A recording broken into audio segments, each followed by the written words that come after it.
We're not questioning the facts you are bringing to this meeting, or the truth of the events which took place out there," the Minister for Home Defense said quietly. "We need to know your thoughts about the operation. It's in my summary.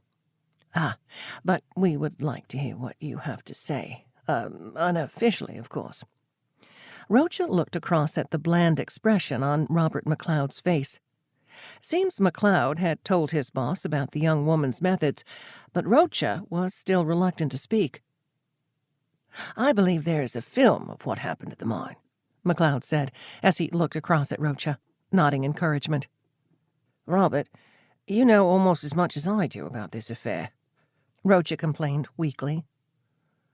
"We know about the death of your operative, Martin Lee, and the fact that the professor is being helped by some of Bess Lambert's rabble. We need to know more about the woman who attacked you." Rocha breathed heavily, wishing he knew what McLeod had told the minister. "It's hard for me to assess, sir. I lost consciousness." "Yes, but how? What did she do?" Rocha knew without looking that every eye was on him. This was probably the question they had all been asking themselves ever since they first heard about the incident. "I felt it was some sort of power, an energy which came from her eyes, but I can't be sure about any of it." Rocha was appalled that he had been forced to admit this much. The insanity of his words echoed in his head, and he was sure he'd leave this room a captain. That's if they didn't boot him out altogether. From her eyes? How extraordinary. The minister's tone held no surprise at all. That would make her a most unusual person. Rocha nodded helplessly. "And what is your assessment of this, woman?" "In what way, Minister? Do you think she's human?" McLeod demanded. "Do you?" Rocha snapped back, unable to hide his anxiety. Suddenly, the others in the room were forgotten. Belligerently, they stared across at each other. None of it could be explained rationally.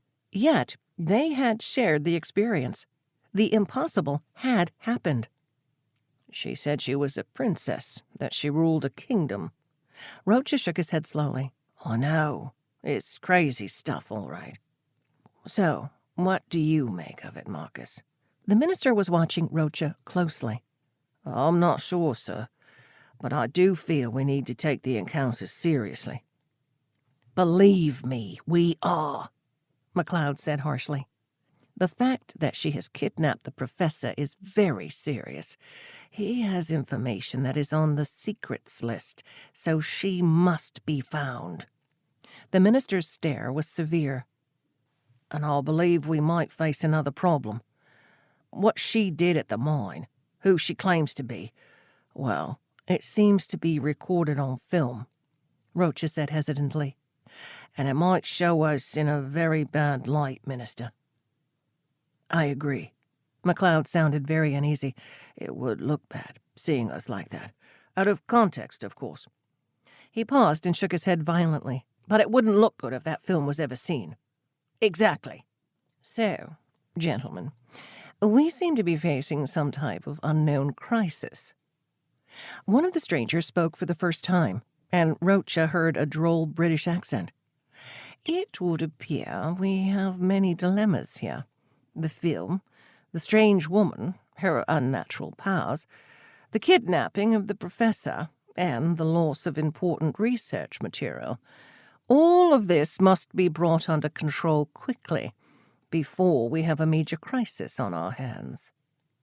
Don't worry, Sir James." The minister stumbled over his words. "This will not take long to diffuse." "What are your conclusions, Lieutenant Major?" Again, the British accent cut through the nervous atmosphere. Rocha looked around the room, realizing that this meeting was of international importance.